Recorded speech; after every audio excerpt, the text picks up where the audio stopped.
are. We're live. Good morning, world. Okay, good.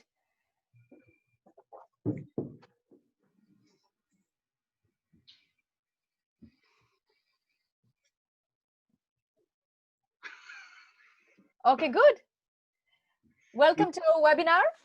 So we are going to get started. This is the webinar, Effective Strategies to Prepare Your Business for the Post-COVID-19 World. And it's going to be co-presented by myself and Paul Holbrook and Marcia Summer. And Terry, Marcia and Terry. So we're going to get started. And before we do that, I am going to go over some housekeeping rules. So general information about this webinar. So first of all, I am sure that throughout these 3 months that we have been seeing webinars, you probably have used Zoom before. So, but in case you haven't, please find a chat box at the bottom of this screen. And then write something to us. So write hello, or let's see here, or yeah, good.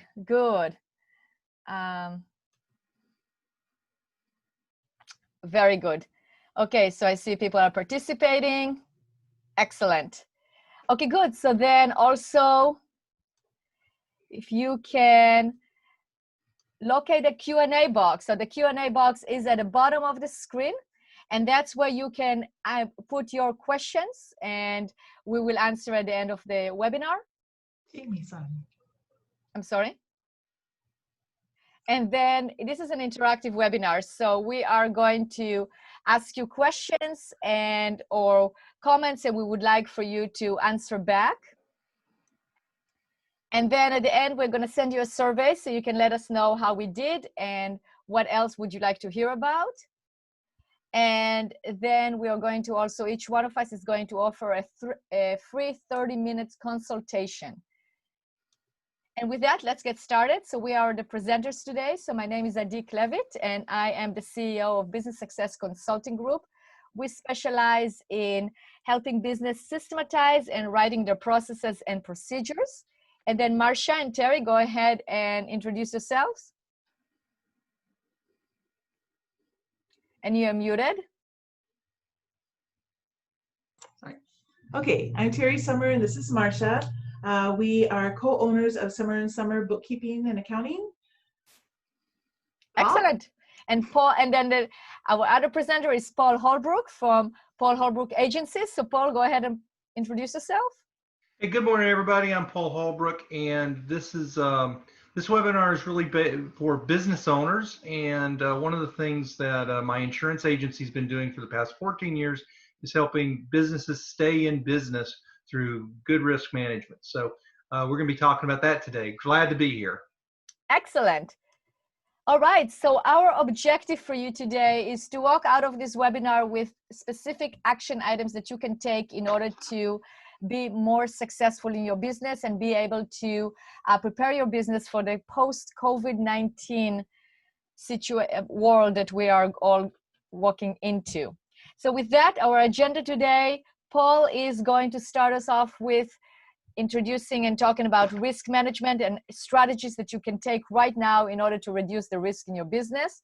Then we're going to hear from Terry and Marcia about cash flow management, and I will end it up with talking about processes and procedures and how to systematize your business.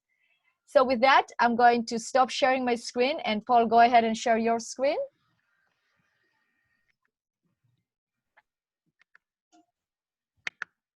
This is going to be just like we practiced it, Adi. Excellent. Outstanding. All right, here we go. All right, very good. Okay, folks, let's get ready for an exciting conversation about insurance. Well, actually, here's the thing. A lot of these webinars that have been done on COVID-19 have started out with a lot of doom and gloom. Well, I'm going to give you at the end of this webinar, you're going to have a lot of positive outlook at this. What I'd ask you to do in terms of housekeeping is maybe take a few notes. If I say something that you want to ask questions on, we absolutely want to get your questions afterwards. So anyway, let's jump in. So the title of my presentation is Cut Costs, Control Risk, and Thrive Post-COVID-19 and Beyond.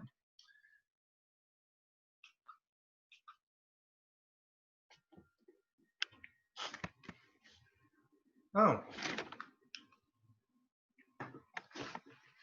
And for some reason, oh, let's do it now.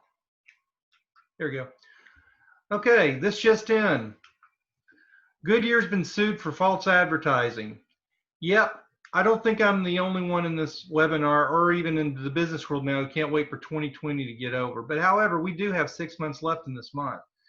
And the purpose of what I'm trying to do today is we're going to figure out some ways to get through not just the next 6 months, but beyond. So if you talk to a lot of business owners and ask them, has COVID-19 negatively impacted your business? 3/4 of them will say, yep, absolutely it's impacted. I mean, I could read you the statistics. Almost 2/3 of small businesses believe the revenue is going to drop by 30% or more over the next 6 months. And almost 37% of small businesses are trying to implement plans to defer or reduce their exposure in terms of what they spend on business overhead. Well, we're going to give you some tips on that today. There are 5 things you can do right now to prepare for a post-coronavirus business world. A lot of those things center around technology,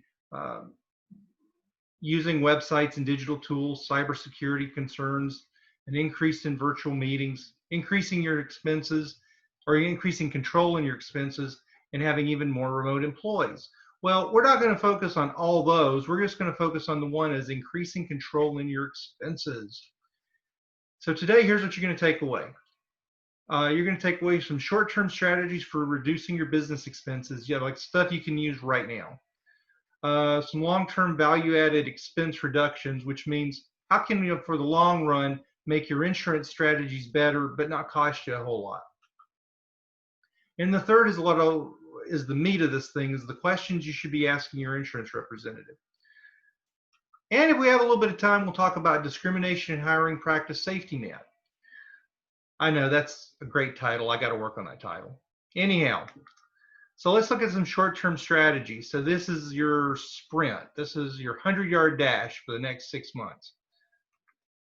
So the first thing you want to look at is reducing your liability exposure. Now, in your business, do you have something that you're being rated on in your insurance that's a high risk that actually you could not do any longer? Like, for example, I have a lot of people who are general contractors who remodel things, and they may be rated for doing a side project like a roof every once in a while that maybe they don't need to do for a bit. So you can talk to your insurance person about maybe taking that off of your policy so that you you're not rated for that exposure. Decreasing coverage. I got a lot of those calls right around the middle of March. I had a lot of restaurants calling me saying, hey, Paul, we shut down and we need to know if we should just drop our insurance coverage. That absolutely should be the last. That should absolutely be the last resort in this whole thing. I mean, it's possible, but to decrease coverage, there's some other options. So asking for some pricing accommodations. So this is a term that I want you all to remember, pricing accommodations. If you go to your insurance representative with that term, what that means is they're going to go to somebody's phone's on. So what that means is they're going to go to their insurance carrier, and they're going to figure out what are some things the insurance carrier can do right away to either reduce your cost or reduce payments. So what we did with ours, we ended up with a lot of our clients going to the carriers and asking if we could get a forgiveness on paying a month or 2 in terms of their premium. The other thing that we did with a lot of our restaurants is a lot of times you have to pay extra money for your insurance if you have delivery coverage, if you're going to be delivering. And we actually asked for those endorsements to be added on at no charge. And so that was a pricing accommodation. Measure higher out-of-pocket claims expense ratio. This is just a fancy way of saying Yeah, look at raising your deductibles on certain things. You know, if you have a claim, the insurance company wants you to pay a certain amount out of pocket. Well, it might save you on some short-term premium if you raise those deductibles. So that's a really great conversation to have. Identify minimum premium basis. So a lot of times when we buy business insurance, we go to our insurance representative or go to our agent and we buy it. But what we don't ask is, well, what's the industry standard? Each insurance company rates each industry a little bit differently. So if you're a restaurant, you might get a little bit of better pricing from one company to another, but everybody has kind of a similar minimum premium, like the lowest amount they're gonna charge.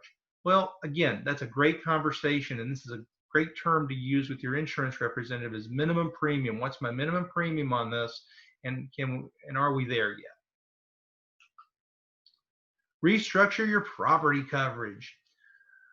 Okay, this is for the people who maybe own one or, well, own two or more locations. If you're insuring your property and you have two places you do business out of, sometimes you can do a little bit better on pricing if you put everything on what's called a blanket. Okay, now this is a spoiler alert. A lot of people use the term umbrella because they think that incorporates all their property coverage. That's the wrong term to use here.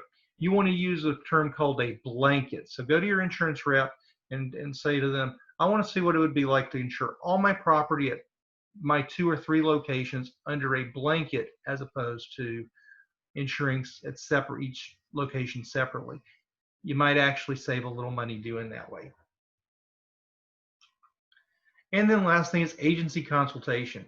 Absolutely give your insurance representative a call and go through these things with them because you know they want to help you, and rather than just going and willy-nilly, you know, just I'm going to talk to other insurance people and just shop it. Actually ask these questions first to your insurance rep to see what they can do on their end, because a lot of times they can do some things for you with the carrier. Long-term strategies. This is a marathon. So again, the decreasing the liability exposure. Take a look at your business from a long-term perspective, and the example I like to use would be restaurants that have liquor receipts. If your liquor receipts are about 50-50, you may want to look at maybe increasing your food options. That way you get the liquor receipts lower, and that's better. That betters your pricing as well. So looking at some of those exposures that decrease your potential liability is a great long-term strategy. Claims management. Okay, so for you business owners out there who may have had a claim, and actually what insurance companies actually do, when you open a claim, they'll pay that claim, but then they don't know what's going to happen 6 months to a year down the road. So what they'll do is they'll keep the claim open and they'll reserve some money to pay any future expenses on it. That is a big issue if you go to shop your insurance, because then the first question that a competing carrier will ask is, well, do you have any open claims? And then you don't get as good of a price when you shop it. So one of the things you want to make sure you're doing is getting those claims closed. And so that means calling your insurance rep and finding out what they need to do to close those, actually close those claims out totally in your record. So, and if you need more follow up on that, just let me know and I can give you some guidelines on how to do that. Work comp claims reimbursement. Okay, everybody who has employees, you're going to get a letter from your work comp carrier every single year that says, hey, you have the right to reimburse your insurance carrier if you have an employee who was injured on the job. Yeah, it's a nice little thing you can do. You can actually reimburse the insurance carrier what they paid out on the claim as long as it's less than $2,000. And that claim is erased from your history. If you're in a business, like let's say, for example, you're a moving company or you're an auto repair shop, you're going to have a lot of little bitty, less than $2,000 claims. Seriously, people are going to drop things, they're going to hurt their hands. Maybe even if you're a dental practice or people are using their hands on a lot of little instruments. You're going to have a lot of those.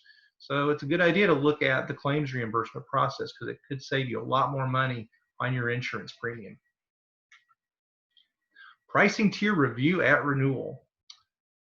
Okay, this is the dirty little secret about the insurance industry. Sometimes insurance carriers have different pricing levels, and you can qualify for those each year at renewal. You just have to ask your insurance rep to talk to the insurance carrier and ask for it. They don't always just ask for those things. You have to kind of push them along a little bit. Build and maintain a preferred pricing checklist. Again, this is where you get together with your insurance rep and you say, hey, look, what are not so much the discounts, but what are some ways in which we can ask underwriting for pricing, preferred pricing? And they should be able to tell you, put in a security system, have an employee handbook. In fact, if you don't have an employee handbook, one of the best things you can do is talk to Adi Clevitt. In fact, I think she's here today. I see her picture. But there she is. But that's actually one of the best things you can do, and that actually will help you with insurance costs as well. And then have an agent selection process. Now, here's what I mean by that. Some businesses say they should shop their insurance every 2 years. In fact, whether you're an individual or a business, if you go online and you look at insurance, everybody says shop your insurance every 2 years. I think what actually is a better idea is thinking to yourself, what do you want your agency team to do, or what do you want your insurance representative to do for you, and select based on that. There's always going to be a lower price out there someplace, but what you really want to build is you want to build a relationship with an agency team that's going to help you, because when you have a claim or when you need education or you need something, that relationship is actually going to be very beneficial. Okay, so questions to ask your insurance representative. I mean, the usual question people ask would be, can you find me discounts and can you save me money? And those are all super legitimate questions. But take a look at some of these. These might be a little bit more nuanced and they'll get you a little bit more information. So what is my coverage enhancement and premium reduction strategy for my company this year? Now, this is great. Insurance companies change what they offer every single year. They may have some value-added things that they could hook onto your policy at no extra charge or very little extra charge. Or again, you might be eligible for some premium credits, which is the insurance lingo for discounts. Does it make sense to ask the carrier for a change in pricing tier this year? Remember what I just mentioned. You have each carrier has little different categories that you're in. And if you're doing the right things, like have an employee handbook or have a safety plan or have a really good P&L that your bookkeeper would put together for you. Hey, I think we have one of those in this webinar too. Marcia Summer from Summer and Summer. Have those strategies in place, and then you can go to your underwriter or your insurance representative and arm them with the ammo they need to get you better pricing. And what is the premium base that I'm rated on, and are they accurate? Let's take a moment and discuss how insurance is priced. It varies from insurance company to insurance company. The insurance company needs to know how much to charge you. So some of them base it on your square footage. Some of them base it on your revenues. Some of them base it on your payroll. So it's important to know those things right off the front, because you might be able to get some wiggle room in those areas. And are my carriers willing to make accommodations to manage our cash flow? Okay, that's just a fancy way of saying, hey, is there a different way we could pay on this policy this year? A lot of insurance companies want you to pay everything up front. Well, maybe there's some different options. Maybe you can do an automatic bank draft that will come out of your account monthly, and you don't pay a big fee.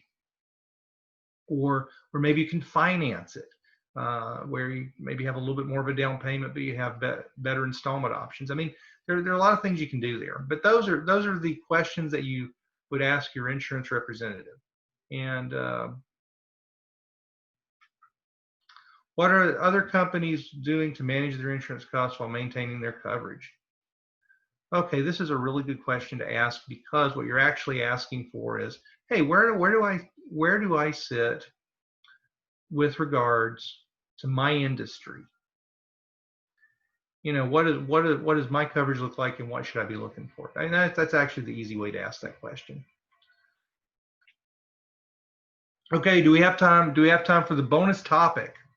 Okay, nobody's saying no, so we're going to go right into it. So bonus. Yes, we do, Paul, definitely. Okay, here is the bonus topic, ladies and gentlemen. Okay, so I'm going to show you some examples here of some lawsuits that have happened because employers have not done a very good job of letting go of employees. So there was an $8 million lawsuit in Chipotle, or in California, where an employee was let go and he claimed age discrimination and won $8 million. There was another. There was actually no. That was. I'm sorry. I went talking a little over my skis, ladies and gentlemen.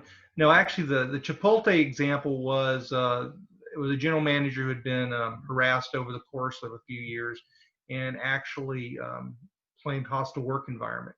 Lockheed Martin was the one who discriminated a man because of his age. So let's get that straight. Chipotle is only hostile. Anyway, what I'm trying to say is, if you let an employee go and it's not done in the correct way, or they can come back and claim you terminated them based on sex, race, age, gender, whatever football team they like, whatever, that's a problem. And insurance doesn't typically cover that, not typically. So that's a problem if you have a big one, and the typical legal cost and reparations on something like this is $134,000. If you buy an insurance endorsement for this, it's typically somewhere in the neighborhood of $250 to $2,000 a year annually. It just kind of depends on what your payroll is. I think given the fact that we're in a pretty litigious time right now, and the fact that people are laid off and maybe not being asked to come back to work, it might not be a bad idea to look into these coverages. So that is your bonus coverage. And with that, I would have told you I was going to end this on something positive, which I think was all pretty positive because I got to talk for 15 minutes. But here are some companies that started during depressions and recessions. I mean, you're going to recognize a lot of these. Procter & Gamble, General Electric, IBM, those all started during the Great Depression. MTV, Sports Illustrated, so Sports Illustrated and FedEx, those actually started in the late 50s, and we had a pretty big recession in the late 50s. MTV, CNN, IHOP, those all started. Hyatt, those all started in the early 80s when we had a little bit of a recession back then. And I could, of course, point to several businesses that are thriving through the 2008 recession and through today. Actually, I belong to a business group in Oregon City that I've been part of for 12 years now, and I've actually seen small businesses that have made it through 2008 and are continuing to make it through right now. So anyway, that's about all I've got. I hope this has been informative. My contact information will be in the bottom below. Thank you very much, everybody. All right, thank you, Paul. You see somebody already is calling you, want to talk to you. So that's it. Good. Thank you. That's right. That's right. All right, good. So you're going to stop sharing. Excellent. So now Marcia and Terry, you are coming on. All right. We see the other screen. We don't see the PowerPoint screen. And you probably need to turn on the video as well so we can see you.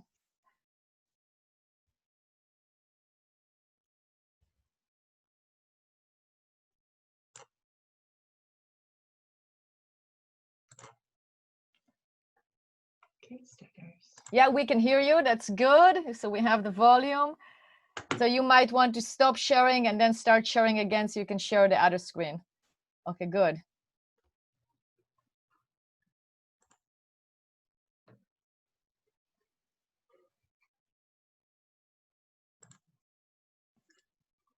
I don't know. We're working on it. We have to share the other screen, not this screen. Do you have to pull it over? Oh, that's right.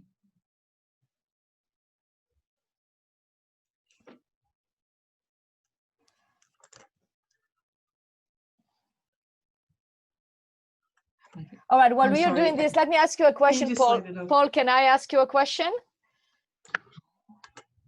I don't see Paul. Yes, here I am.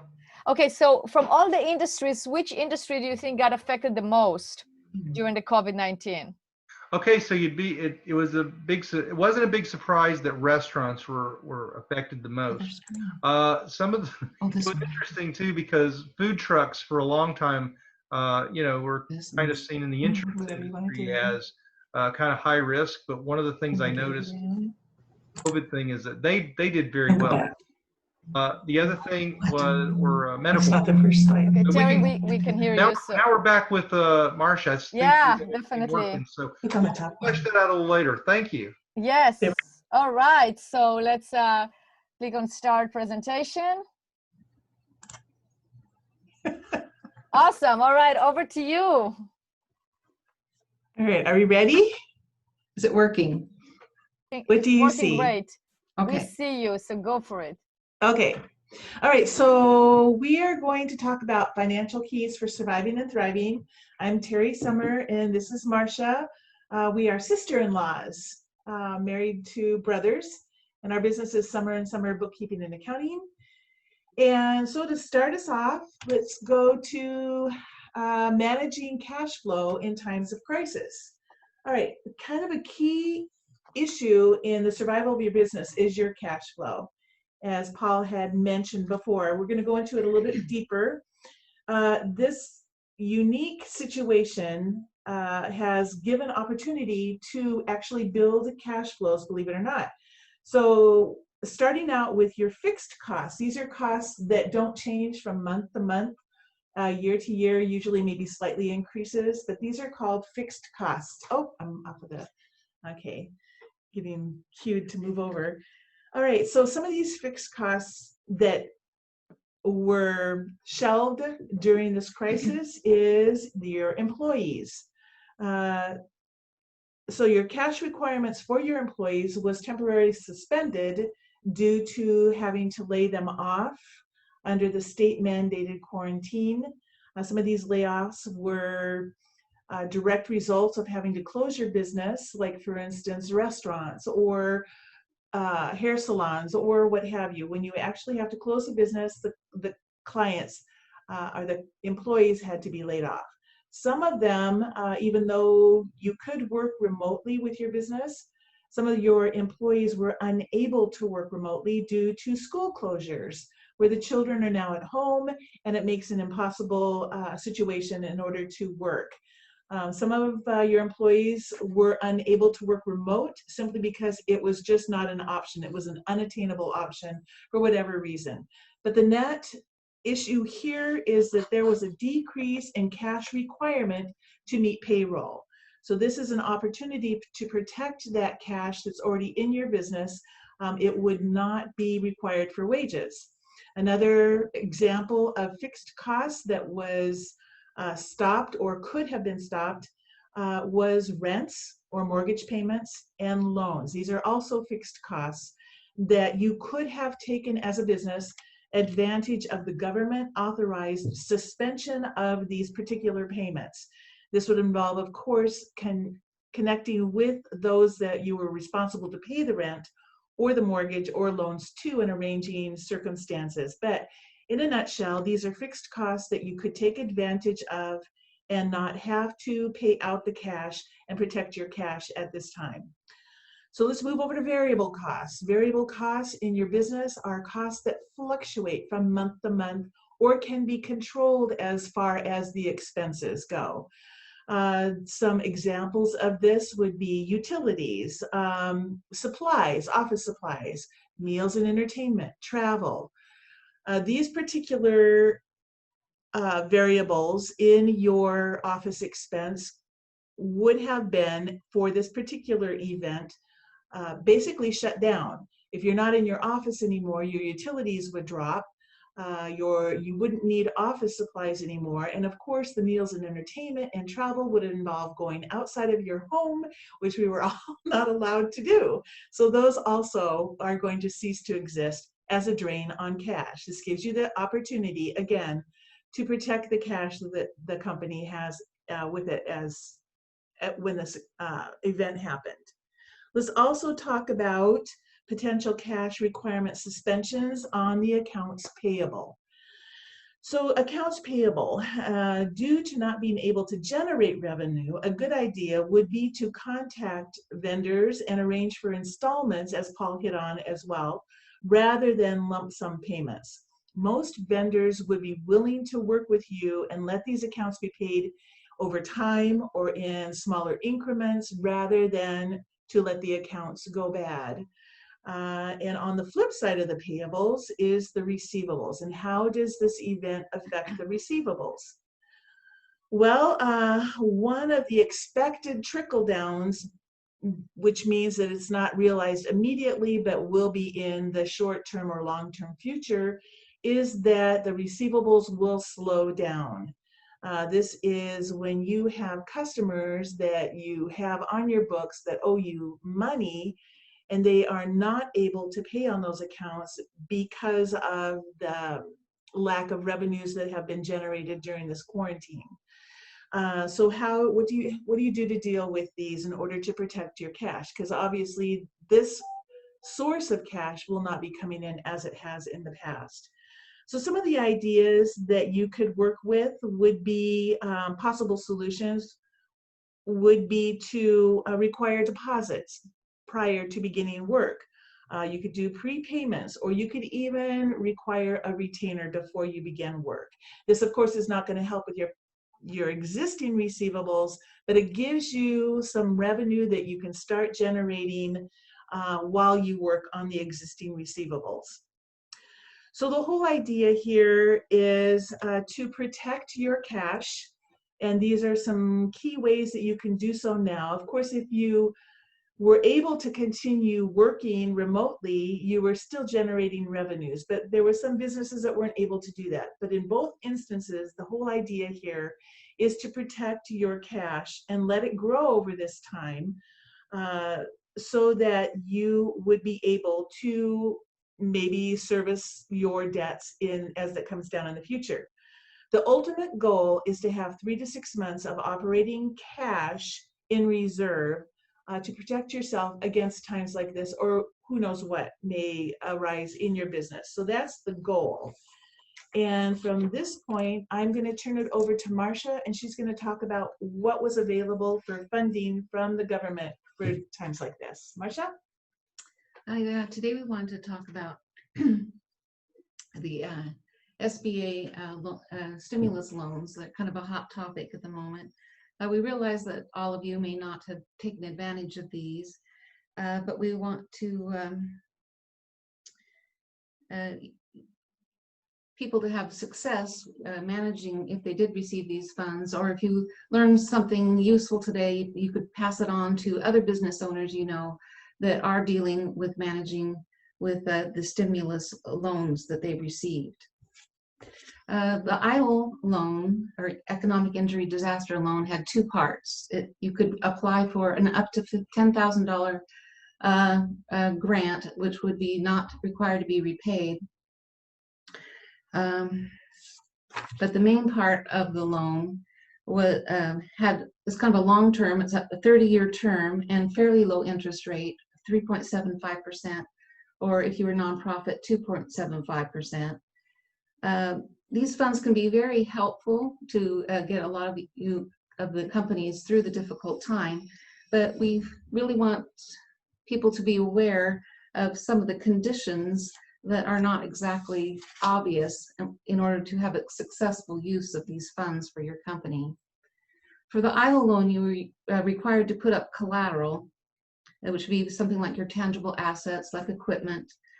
But under the rules of the loans, these assets that you put up are not allowed to be sold, leased, or transferred for the entire term of the loan without the SBA's permission.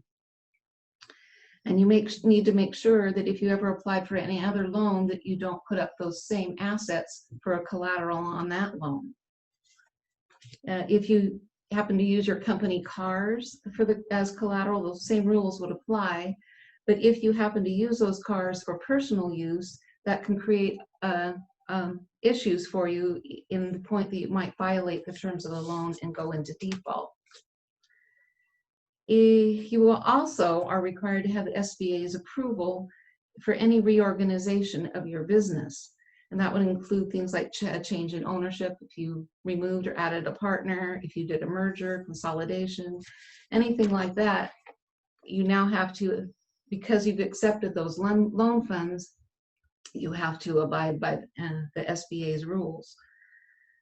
The funds with these loans too were also intended for capital use only, working capital. So the funds were not supposed to be used for any type of improvements or expansions.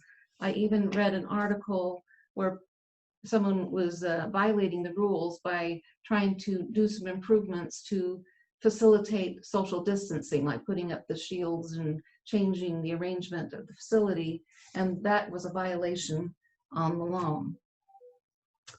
And the final, most recent law that was passed is the Paycheck Protection Plan, called the PPP. And this was designed to help employers and employees by providing the funds to cover payroll and other designated expenses. But we're finding that this loan is quite challenging. The laws are not always clear, the rules are changing all the time, and the requirements are quite numerous. So the advantages of the funds is they can be forgiven, but that is only if you meet all the requirements involving the payroll, your employee count, and making sure you only apply it to particular expense categories that are approved. Even if not all the loan is forgiven, you must continue to use those funds only for those allowed expenses, or you can also default on the loan.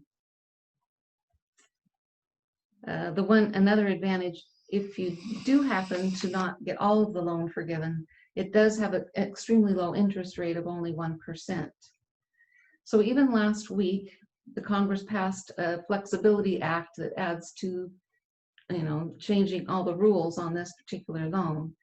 It provides the option that you can extend from an 8-week reporting window to 24 weeks out to the end of the year. And previous loans had a 2-year limit, and now you are now eligible to extend that to 5 years. So we just recommend that you check with your lending institution in order to make sure that these extensions are approved for your loan. It will not automatically just happen for you. There are tax implications too with this loan that you need to consider when you have accepted these funds. Any of the expenses that you pay with these funds are then no longer tax deductible for you.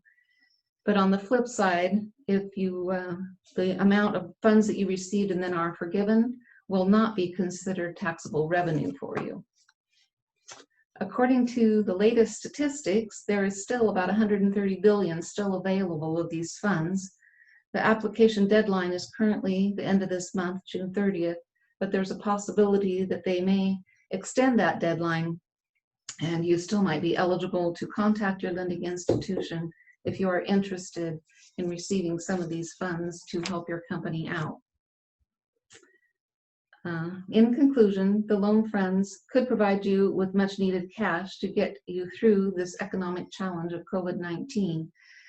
But we encourage you, unless you are extremely financially savvy, that you reach out to your tax preparer, your lender, or any other knowledgeable professional that can help you track the funds and the related expenses that require documentation, and then the lovely forgivable loan application that you will need to turn back into your lender to receive your forgiveness. And so that is what I have to share with you on that today. And so we're going to go back over to Terry for the next topic. All right, so what we're kind of kicking around the office here is this remote office, remote location. Employees might be a wave of the future, at least with office workers where their employer has discovered that it might be a good move on their behalf to actually extend working remotely over well beyond, I should say, the required quarantine or state mandated restrictions on the workforce. Marcia's going to talk quickly about some of the smaller issues here, and I'm going to come back and talk about the tax benefits with this. Okay. So the possibility of saving on your lease or rent expenses is probably the most obvious area of saving on fixed costs. You could possibly cut back on the size of your office or completely forgo your brick and mortar location altogether and have significant savings there. If you're not operating your entire office location, you can save on certain variable costs like supplies and utilities. Some businesses may be able to eliminate some of their staffing positions if they're not completely operating an office location, so like maybe perhaps a receptionist or other positions. Also, your business, most likely you are required to pay a personal property tax on the property you own at your business office location. So that would probably be eliminated if you discontinue your office location. You will no longer be required to pay that tax. So Terry? Okay, so tax benefits for working remote. Remote office obviously doesn't work for all businesses. You have your construction, your manufacturing, your medical, to name a few that can't work from home. For those who are able to work from home, there may be tax benefits. For those that are employees required to work from home, there is a deduction called HOBED, which stands for Home Office Business Expense Deduction. The area of your home would need to qualify though, so make sure that you discuss this option with your tax preparer. And for those that are self-employed who are forced to work from their homes, there is also a potential tax savings. Instead of paying rent to a landlord, you would pay rent to yourself. This would create more household revenue in the form of rental income, not subject to self-employment tax. Again, make sure you discuss this option with your tax preparer. So in conclusion, the whole concept of surviving and thriving is good planning. And we went over the way you could control your cash outflow to make sure it stays in your business, that you could build your cash flow, that you could work with the opportunities that the government has set up for cash flow with your business. Just make sure that you use it wisely and that you know all the rules, and also to take advantage of potential tax savings. Marcia? Yeah, so we just hope that through all this, you are not just surviving, but thriving. And now it's time to hear some effective strategies from Adi. Thank you. Thank you so much. I'm going to share my screen. That was very, very knowledgeable from both of you. That was definitely a lot of good information that business owners can apply right now. And I will start sharing my screen.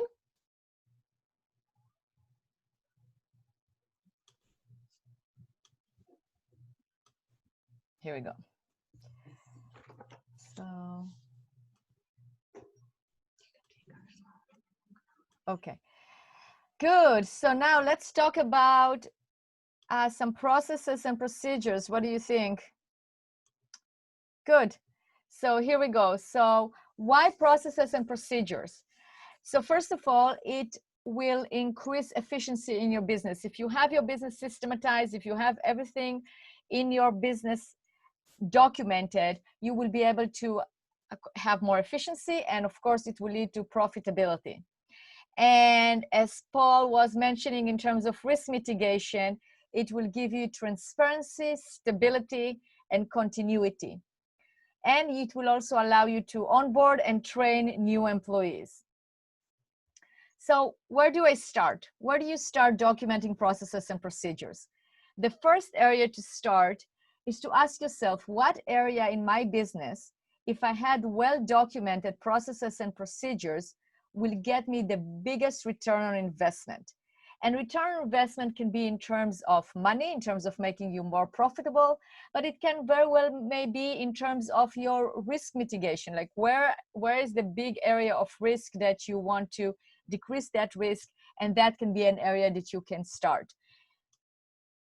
The first thing that you will need to do then is to do process mapping all the way from beginning to end.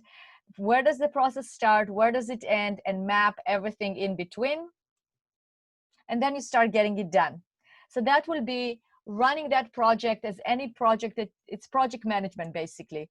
You will have to assign each person on your team the ability, the different aspects, the different tasks that they will need to be doing, and then assign it to them and make sure that they are completing it. So as I said, the most important thing is that if you have a team, utilize your team. Don't feel like you have to do it all yourself and document everything yourself.